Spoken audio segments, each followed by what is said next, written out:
প্রিয় শিক্ষার্থী, এখন আমরা অনুশীলনী 1-এর 7 নম্বর প্রশ্নটির সমাধান করে নিই। দেখতে পাচ্ছি প্রমাণ করো যে দুইটি ক্রমিক জোড় সংখ্যার গুণফল 8 দ্বারা বিভাজ্য। এই অঙ্কটা সমাধানের আগে আমরা কিছু বাস্তব সমাধান দেখে নিই। দুইটি ক্রমিক জোড় সংখ্যা, ক্রমিক সংখ্যা বলতে আমরা বুঝি 1 2 3 4 5 6 এরকম। জোড় কোণগুলো 2 4 6 ইত্যাদি জোড় সংখ্যা। তাহলে ক্রমিক জোড় কোনটা? 2 4 6 এগুলোকে বলবো ক্রমিক জোড়। যে কোনো দুইটা ক্রমিক জোড় ধরলাম, এই দুইটা ক্রমিক জোড় 4 6 সংখ্যার গুণফল, এদের গুণফল। তাহলে গুণ করলে কত পাচ্ছি? 4 ছক 24। এই গুণফল 8 দ্বারা বিভাজ্য। দেখি 24কে 8 দ্বারা বিভাজ্য হয় কিনা। 24 আমরা জানি 3 8 24, অর্থাৎ এই গুণফলটি 8 দ্বারা নিঃশেষে বিভাজ্য হয়েছে।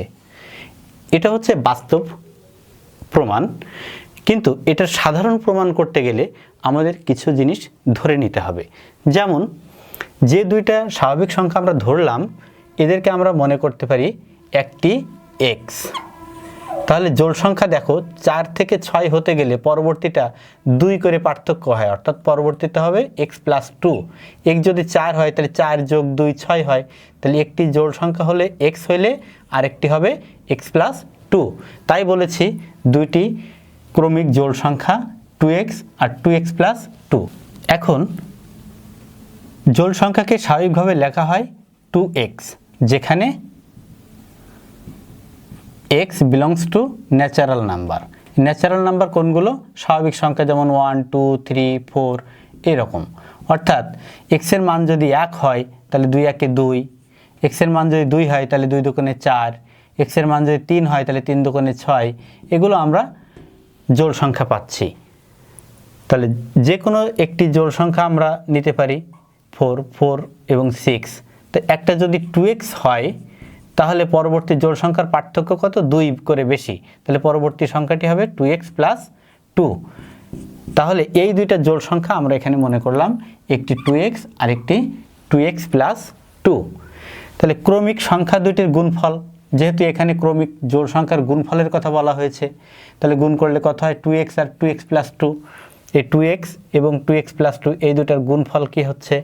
2x × 2x হচ্ছে 4, 2 × 2 4, x × x x², এই প্লাস 2x × 2 2 2 4 x, অর্থাৎ 4x² + 4x। তাহলে গুণ করলে পাচ্ছি আমরা 4x² + 4x। এখান থেকে যদি আমরা 4x কমন নিই, 4x কমন নিই, অর্থাৎ 4কে 4 দিয়ে ভাগ করলে হয় 1, x² কে x দিয়ে ভাগ করলে হয় একটি x, এই প্লাস 4x থেকে 4x কমন নিলে, অর্থাৎ 4x কে 4x দিয়ে ভাগ করলে ভাগফল পাবো 1। তাহলে কি পাইলাম আমরা? 4x × x + 1। এটা এখানে x ও x দুটি ক্রমিক সংখ্যা। অবশ্যই দেখতে পাচ্ছি x আর x + 1 দুটি ক্রমিক সংখ্যা। কেননা ক্রমিক সংখ্যা কোনগুলো? 1 2 3 4। একটা যদি x হয় তাহলে আরেকটা হবে x + 1, x + 1। কেননা একটা যদি 2 হয় আরেকটা 1 বেশি। তাই এই দুটি ক্রমিক সংখ্যা। দুইটি ক্রমিক সংখ্যার গুণফল কেমন? এই দুইটা ক্রমিক সংখ্যার গুণফল 3 2 6, অবশ্যই একটি জোড় সংখ্যা। এই দুইটা ক্রমিক সংখ্যার গুণফল 3 4 12, অবশ্যই একটি জোড় সংখ্যা। তাহলে দুইটি ক্রমিক সংখ্যার গুণফল অবশ্যই একটি জোড় সংখ্যা। তাই বলা হয়েছে এই দুটি ক্রমিক সংখ্যা, সুতরাং এদের একটি জোড় সংখ্যা হবেই। তাই সংখ্যাটি 2 দ্বারা বিভাজ্য হবে। প্রত্যেকটি জোড় সংখ্যাই 2 দ্বারা বিভাজ্য। তাহলে 2 দ্বারা যদি বিভাজ্য হয় তাহলে এখানে ছিল 4, আর এটা 2 দ্বারা বিভাজ্য হলে 2 তো একটা সাথে আছেই, প্লাস এর সাথে অন্য কিছু হতে পারে। তা যেহেতু 4 × 2 আমরা পেয়ে যাচ্ছি, অর্থাৎ 8 পেয়ে যাচ্ছি। কত পাচ্ছি? 8। 8 যেহেতু পেয়ে যাচ্ছি, তাহলে কোনো সংখ্যার সাথে যদি 8 গুণ করা থাকে তাহলে অবশ্যই সেটি 8 দ্বারা বিভাজ্য। তাই কথাটি বলা হয়েছে 4x × x + 1 সংখ্যাটি 4 × 2 বা 8 দ্বারা বিভাজ্য হবে। অতএব দুইটি ক্রমিক জোড় সংখ্যার গুণফল 8 দ্বারা বিভাজ্য। এই অঙ্কটি তোমরা লেখার সময় অবশ্যই একটু এভাবে সাজিয়ে লিখবে। যেভাবে সমাধানটি সাজিয়ে লেখা আছে এভাবে সমাধানটি অবশ্যই তোমরা সাজিয়ে লিখবে।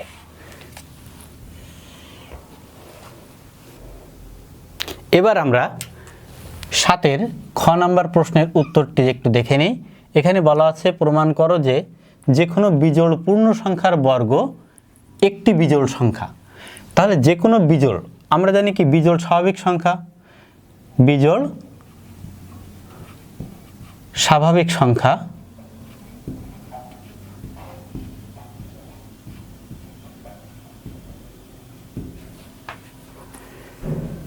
ধরলাম n, তাহলে n ইকুয়াল লিখতে পারি 2x - 1, যেখানে x belongs to natural number. এই কথাটির অর্থ একটু বুঝে নিই। ন্যাচারাল নাম্বার অর্থাৎ 1 2 3 4, যদি আমরা 1 x এর মান মনে করি তাহলে এখানে x এর জায়গাতে যদি 1 বসাই অর্থাৎ 2x - 1, দেখো x এর জায়গাতে যদি আমরা 1 বসাই কি পাচ্ছি 2 1 এ 2 বিয়োগ 1 সমান 1, 1 একটি বিজোড় সংখ্যা, 1 একটি বিজোড় সংখ্যা। যদি এখানে 2 বসাই, x এর জায়গাতে 2 বসালাম তাহলে 2 দুগুণে 4 বিয়োগ 1 সমান 3, 3 একটি বিজোড় সংখ্যা। যদি আমরা 3 বসাই তাহলে 3 দুগুণে 6 বিয়োগ 1 5 পাচ্ছি, এই 5 একটি বিজোড় সংখ্যা। এভাবে আমাদের বিজোড় সংখ্যা চলতে থাকবে। তাই বিজোড় স্বাভাবিক সংখ্যাকে বলা হয় 2x - 1। তাই লিখলাম n = 2x - 1, যেখানে x একটি পূর্ণ সংখ্যা। এখন এই যে 2x - 1 একে আমরা কি করব সেটা আমাদের প্রশ্নেই বলে দেওয়া আছে। বলা আছে দেখো বিজোড় পূর্ণ সংখ্যার বর্গ, এটাকে কি করতে হবে আমাদের বর্গ বা n² = 2x - 1 হোল স্কয়ার। তাহলে বর্গ করলে আবার কি পাচ্ছি একটু দেখে নিই। n² a - b হোল স্কয়ারের ফর্মুলা, a - b হোল স্কয়ারের ফর্মুলা কি a² মাইনাস a মানে প্রথমটা মাইনাস 2 ইন্টু প্রথমটা, প্রথমে কি আছে 2x ইন্টু দ্বিতীয় যেটা আছে সেটা অর্থাৎ 2ab প্লাস b² অর্থাৎ দ্বিতীয়টার স্কোয়ার।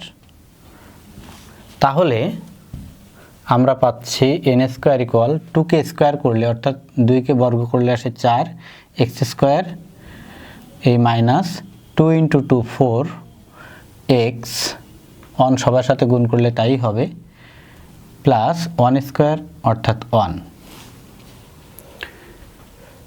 দেখো এখানে যে সমাধানটি দেওয়া আছে সেখানে এই বর্গ যেটা আমরা করলাম সেটার পূর্ণ ব্যাখ্যা দেওয়া আছে।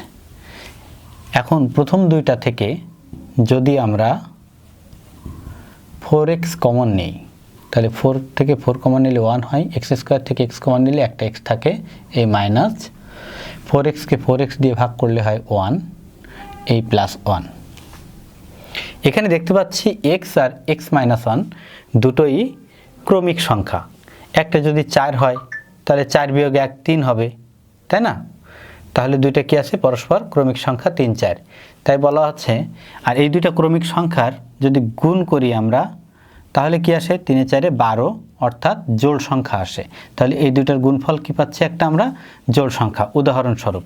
তাই বলা আছে x ও x - 1 এই দুইটা সংখ্যার অবশ্যই জোড় সংখ্যা হবে।